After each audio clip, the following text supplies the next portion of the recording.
60 Minutes advises the following segment contains adult themes. Parental guidance is recommended. We thought it was a haven, a model school where disadvantaged young boys and Catholic brothers all lived together as one big happy family. You may remember it from the famous lottery that raised millions in its name. But BoysTown in Beaudesert, Queensland wasn't the godly place we all believed it to be. For many of the boys there, it was a pure hell. Those kids are grown men now. Tonight, after a lifetime of shame, they've found the courage to talk about what happened to them at BoysTown. Their stories are some of the hardest I've ever heard. But for the first time, the authorities are listening, and court action has now begun in what's becoming one of the largest cases of its type in Australian legal history. Do you remember the horse yards, Mel? Yeah. And then Cottage 7. This is the hardest journey to make for these men. They're returning to a place that's haunted them their entire adult lives. Had his little room just out the back here where that room is. A place filled with painful memories that very quickly flood back.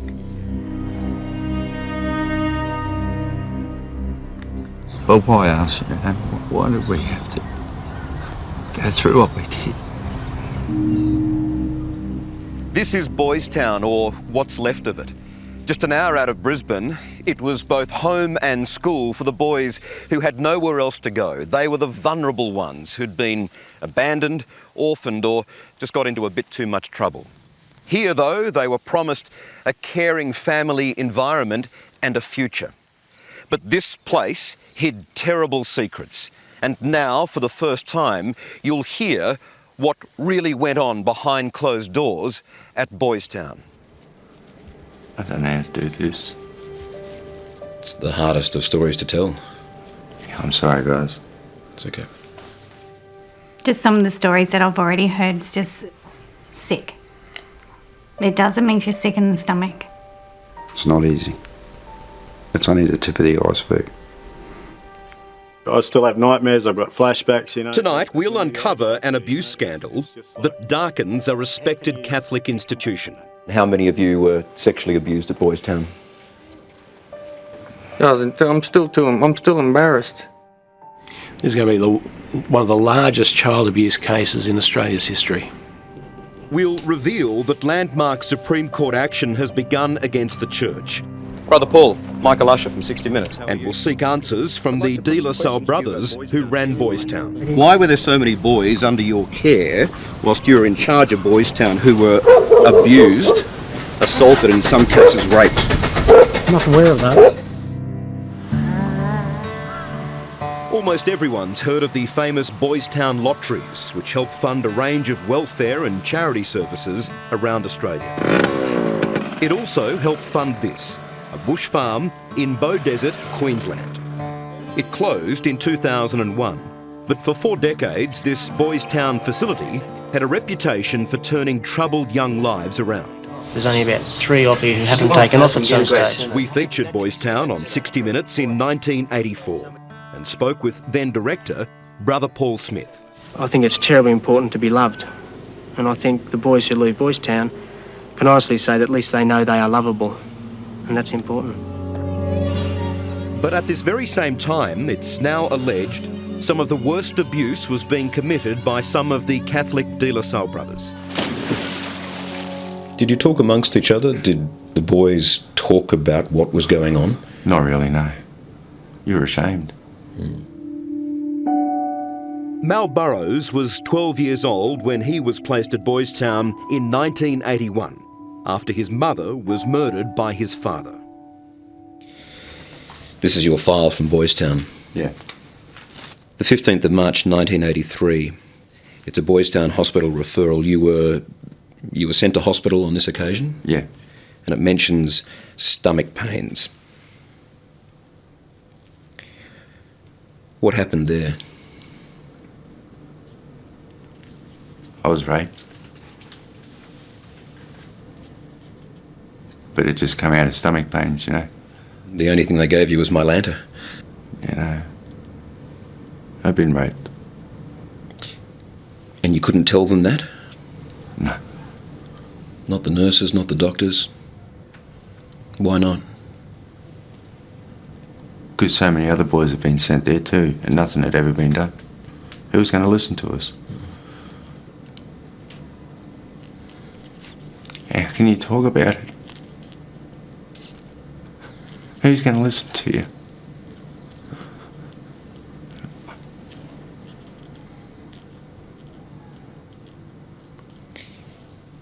How many times do you think that you were raped? I don't know. To be honest, I don't know.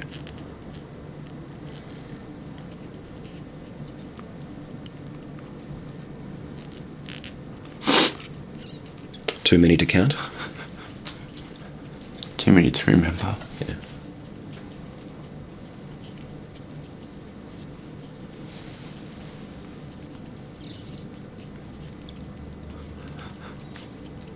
I haven't cried in a long time. I haven't heard worse than what I've heard that happened to these small boys at BoysTown in Bay Desert. Solicitor and former detective Jason Parkinson is a veteran litigator in clergy abuse cases. He is now representing 35 former BoysTown students and has begun legal action in Queensland Supreme Court. I haven't heard the degree of physical abuse together with some of the most outrageous sexual abuse I've heard in the one institution before. We're talking about the worst sort of abuse, there's no doubt about that. Things happen to some of these 12-year-old boys that wouldn't have happened to prisoners of war. I copped a strap in the mouth, just as a backhander from him. Split my lip, had stitches. The brothers beat us senseless. I've still got a broken nose. Are you okay? After years of silence, these men are now going public. And the silence ends now with this, and we need everybody to know what happened. All want justice. Some want the brothers brought before the courts, and dozens have joined the civil claim that names 9 De La Salle brothers, including Cormac and Finbar, plus 7 others that we can't name for legal reasons. How many of you were sexually abused at BoysTown? Mike, how tough is that to admit? National. Very, very hard. Especially because I'm a father. It's just very, very hard. Very, very hard. I don't know how to put it in words. I hope we're not judged by our peers, our work colleagues, and ridiculed because we've been living with it. I tried to commit suicide by covering my whole body in petrol and lighting myself alight. And the only help I got was the shit kicked out of me and thrown into the cell for a couple of days. They bringing out things like cattle prods, and I got zapped 3 or 4 times and thrown into the jail cell, and I was in there for 2 days straight. No water, naked. We're going to expose the truth, and we're going to do that together in unity. Terry McDaniel was rejected by his mother when he was a young boy, placed in foster care, then sent to BoysTown, aged 12. It's nice, isn't it? Today, he has a loving wife and a stable family of his own. But it's only in the past few months that he's revealed to them what happened at BoysTown. How old are you there? I think I was 14 there. If you could talk to that 14-year-old boy now, what would you say? Hang in there, mate. Hang in there. By then, had you been abused? Yes. You had a responsibility to take care of us, okay? I was under a care and protection order, okay? That's what I was under. You failed that. Brother Paul Smith was the public face of BoysTown. He was the director of the home at Bow Desert from 1982 to 1993, when Terry was a student there. We try and introduce the boys to a stability, a type of sharing. 28 years ago, when we caught up with him, Brother Paul was like a father to these boys. Can you look into my eyes? Now men, they want explanations for what the outside world couldn't see. What about all the strip searches? Totally untrue. No memory of that. No memory of that, yeah. That's convenient, isn't it? How many of you were strip searched when you were at BoysTown? All of us would have been repeatedly. It's untrue. That is true. Yes, I have a false memory. A false memory? That has been dealt with. No, false memory, no. Terry says there is nothing false or fabricated about his memory of the brother who molested him. He took me to one of the rooms where the brother's quarters was, where the brothers slept. He made me stand in front of him and he asked me to drop my dax. I didn't argue with him. I dropped my dax and yeah, he had a pretty good feel. Did he say anything? He just said that as he was feeling around, is it okay? He just kept asking me, is it okay? What was I feeling? Megan, how do you feel when you hear your husband telling that story? Sad. Very sad. If I can ask you, is that the worst of it? Or is there more? No, there's more. That happened to you? A lot more, yeah. What about the time that I ran away with Brother Paul Smith today is a highly commended charity and welfare figure in the De La Salle Order and won't hear of these allegations. So let me be really clear about this, because there'll be investigations. You're saying that Terry is lying, he's making it up? I'm saying that he has a false memory. So he's making it up? No, it's a false memory. I'm thinking his life may have been astray, he may be looking for excuses. Not him, but people in similar circumstances, they do this. Anything that came up by way of physical or sexual abuse was reported. Any sexual abuse that came up was reported to the police. That's true, and at least 2 brothers from BoysTown were convicted of child sex offences.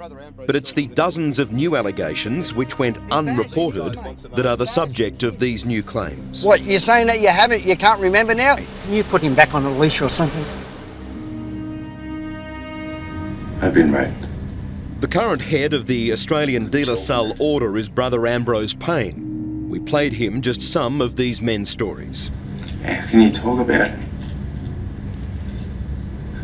Who's going to listen to you? It's not easy to watch. Not at all. When you hear his story, how do you feel about what he's recounting?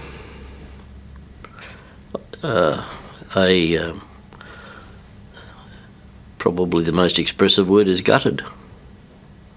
The matter is a very serious matter, and that there's no way in the world that we will dodge it. Why were boys strip searched at BoysTown? I have no knowledge of whether boys were strip searched at BoysTown. Every single one of them says they were strip searched and strip searched regularly.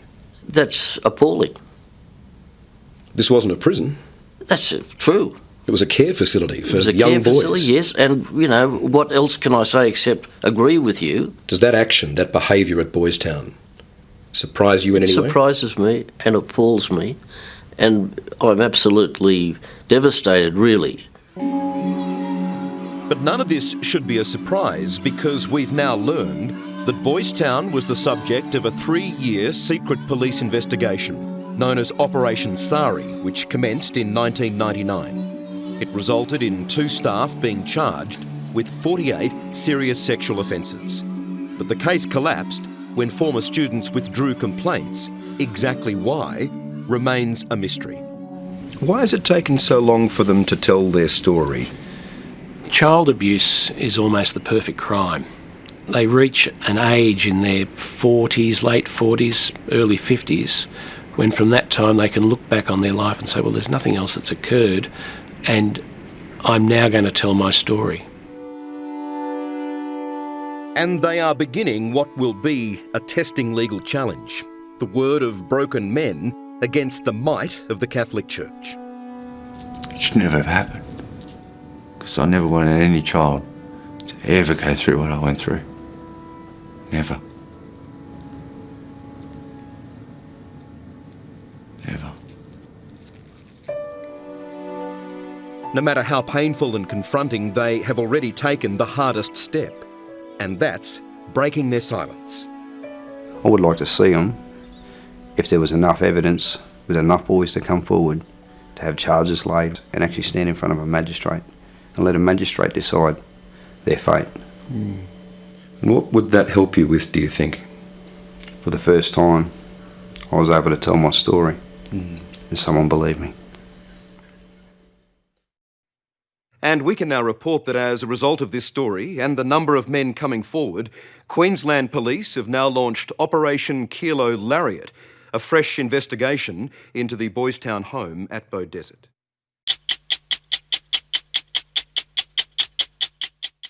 Hello, I'm Dimity Clancey. Thanks for watching 60 Minutes Australia. Subscribe to our channel now for brand new stories and exclusive clips every week. And don't miss out on our extra minute segments and full episodes of 60 Minutes on 9now.com.au and the 9Now app.